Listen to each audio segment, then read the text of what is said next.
안녕하세요. 부산부동산 스터디입니다. 네가 돈이 없다고 다른 사람도 돈이 없는 게 아니야 라고 하면서 집을 사라고 이야기를 많이 들어보셨을 거예요. 내가 돈이 많다고 다른 사람도 돈이 많은 것이 아니다 라는 측면을 한번 짚어드리도록 하겠습니다. 요거는 대구 부동산 스터디 제가 같이 운영하고 있는 것인데요. 요것에 우리는 일본을 닮아가는가 라는 책에 대해서, 그리고 일본이 과거 금리를 급격하게 올렸던 그 시기, 그리고 그 이후에 자산시장이 붕괴되는 스토리, 우리와 무척이나 닮아 있습니다. 이 스토리를 제가 좀 특집으로 다루고 있는데요. 영상을 똑같은 내용을 두 개 따로 올리지를 못해서 참고하실 분은 이곳으로 가셔서 대구 부동산 스터디로 가셔서 참고해 주시면 도움이 될 것 같습니다. 자, 주간 실거래 지수. 제가 요거까지는 나왔는데 국토부 실거래 지수가 지난 토요일에 자료가 제대로 안 올라왔어요. 뭔가 오류가 있었어요. 이 고의적인 오류는 아니에요. 과거에도 주말이 지나고 나면 오류가 있었는 적이 한두 번 있었어요. 한 6개월 상간에 지금이 한 두 번째 정도 되는 것 같아요. 아무튼 매매와 분양권은 올라오지 않았다. 전월세만 오늘 살펴보도록 하겠습니다. 부산 실거래 지수 0.02 상승폭 확대되었습니다. 0.01에서 올라갔죠. 그 다음에 전세도 그대로 상승을 계속 유지하고 있는 모양새입니다. 부산 상승의 원동력은 어딘가 살펴보니까 근래 약했던 곳, 여기 어딘가요? 동래구 지역이 0.01에서 0.18 갑자기 급격한 상승을 보여줬고요. 그 다음 계속 강한, 다른 곳은 약하더라도 계속 강한 모습을 보여줬던 기장군, 이 두 군데가 거의 부산을 먹여 살린다고 해도 과언이 아니겠네요. 그렇다면 동래구 매매 지수는 그렇게 올랐는데 전세는 어떤가 보니까 마이너스 0.03. 뭔가 좀 상반된 움직임이죠. 이 수치를 정확하게 믿을 수가 없어요. 네, 그리고 기장군 전세가 한없이 강했던 기장군 지역 전세도 보면은 전세도 약세로 돌아섰어요. 이게 부산을 먹여 살리고 있었는데. 아무튼 전세 지수는 상승을 그대로 유지하고 있었습니다. 제가 수많은 하락글을 보여드렸는데도 일부 전세 신고가율이 한 10% 정도밖에 안 됨에도 불구하고 전세가율이 계속 높게 나와요. 다음 주부터 양도세 중과 한시적인 배제로 5월 10일부터예요. 5월 10일부터 이때 이후로 매물이 나올 거다. 거래가 더 늘어날 거다. 이런 이야기를 하는데 이미 이 전쟁은 시작되었죠. 네, 계약금부터 잔금까지 기간 얼마 잡나요? 한 달? 한 달도 굉장히 빠른 거지 않나요? 네, 계약하고 잔금까지 그럼에도 불구하고 이때 5월 10일부터 매물이 나올 거라고 착각하고 계신 분들이 계신데 이미 이 전쟁은 시작되었다. 윤 정부가 당선되고 나서 윤 당선자가 나온 이후로 이미 이 전쟁은 시작되었다. 그러니까 지금부터 한 두 달 전부터 팔 사람들은 부지런히 팔고 있었던 거예요.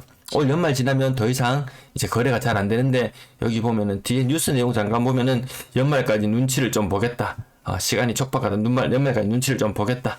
이런 분들도 있고, 야, 어차피 재산세하고 다 내야 되는 거, 이 마당에 좀 더 있다가 팔지, 이렇게 하는데, 연말이 되면 굉장히 다급해지는 사람들이 많아질 거예요. 무갭 전세를 아시나요? 요거 지금 빌라의 신이라고 했던 사람, 1277제를 소유했던 사람, 배짜라로 나오고 있죠. 이거 돈 안 들잖아요. 아파트도 마찬가지예요. 아파트도 돈 안 드는 아파트들 많이 있습니다. 빌라와 별반 다를 거 없다. 나중에 싼 아파트도 이런 현상이 생길지도 모르겠어요. 매도 물량, 임대 물량 보시겠습니다. 거의 공식대로 가고 있어요. 목요일, 금요일 오르고 하다가 주말 동안, 제가 요거는 일요일 자료까지네. 오늘 자료까지 살짝 나타냈는데요. 토요일 날까지 상승하고, 일요일 날 하락, 월요일 날 하락, 화요일 날 큰 폭 상승. 지금 매물 계속 늘어나고 있습니다. 양도세 중과, 나 그런 거 다 필요 없어. 안 팔래. 앞으로는 안 팔래. 뒤로는 매물을 내놓는 것이 이 부동산 시장. 누군가가 예전에 아파트에서 매물 제일 싸게 내놓는 게 하나 있으면은, 옆집, 이웃의 원성이 자자했어요. 근데 지금 누가 하면 싸게 내놓잖아요. 그러면, 이웃집에는 더 싸게 내놓습니다. 예, 서로 경쟁하면서 가격이 떨어지는 현상, 추후에 일어날 수 있습니다. 월세 물량도 증가 추세 지금 유지하고 있어요. 임대 물량도 증가 추세로 접어든 거 눈으로 확인되시지요. 거래량, 거래대금 보시겠습니다.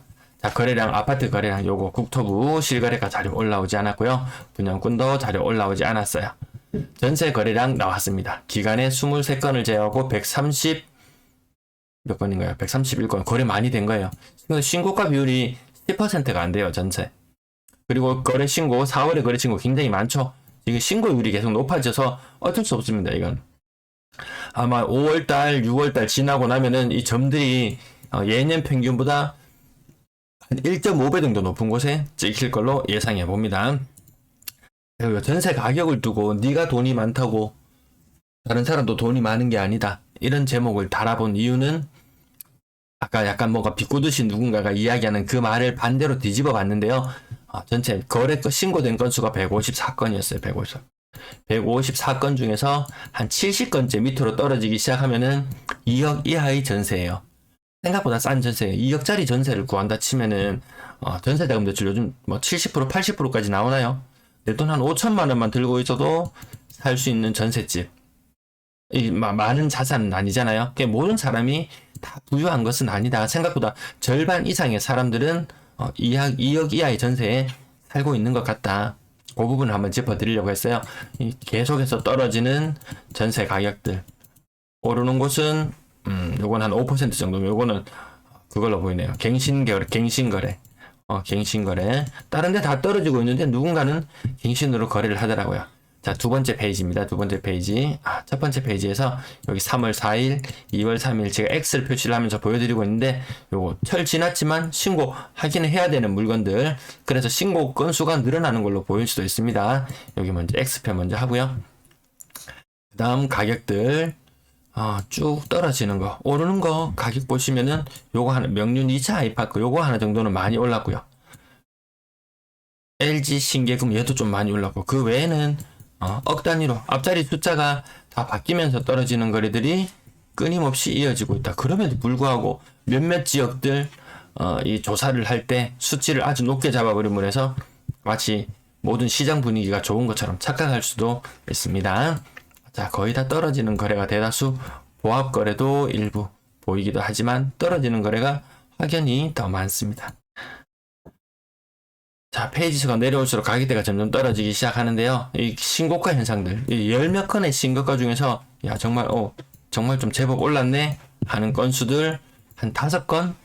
그리고 거의 보시면은 그 정말 갱신 정도의 보합 수준의 정도 거래가 더 많다. 신고가라고 해서 다 의미 있게 빵빵 뛰어 오르는 것은 아니더라. 자, 그 다음 제가 한 8페이지쯤 한 80번째 거래 정도 지금 보여드리고 있는 것 같은데요. 이 가격 하락 내려가면서도 3억 이하도 마찬가지입니다.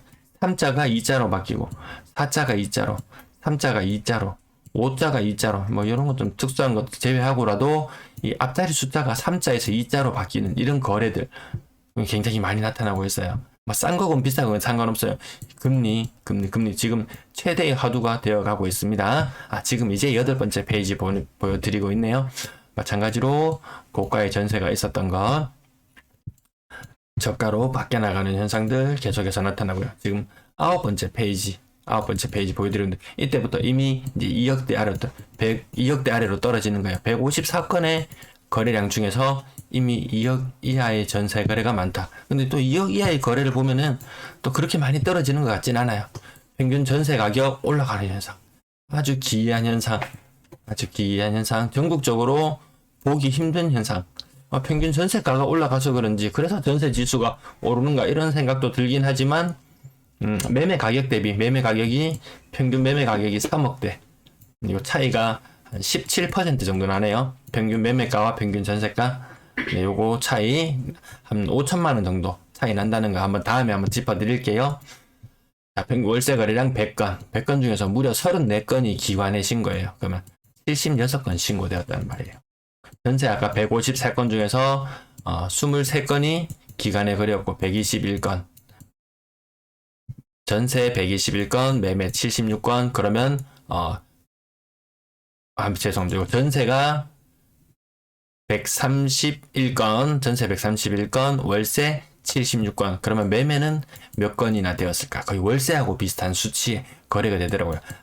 누락되긴 했지만 지난 토요일 날 거래 신고 건수는 대략 한 130건. 평상시보다 월등히 많은 거래량. 누구는 양도세, 중과 배제, 온갖 혜택들을 다 주잖아요. 연말이 되면은 임대 사업자 물량부터 튀어나오기 시작해서 양도세, 중과 배제 물량에다가 신축으로 입주하면서 처분 조건 걸린 아파트라든가 이런 것들이 막 3중고가 막 역습해오기 시작하는 그런 시기가 있어요. 그 시기를 어떻게 넘겨나갈지는 지켜봐야 되겠네요.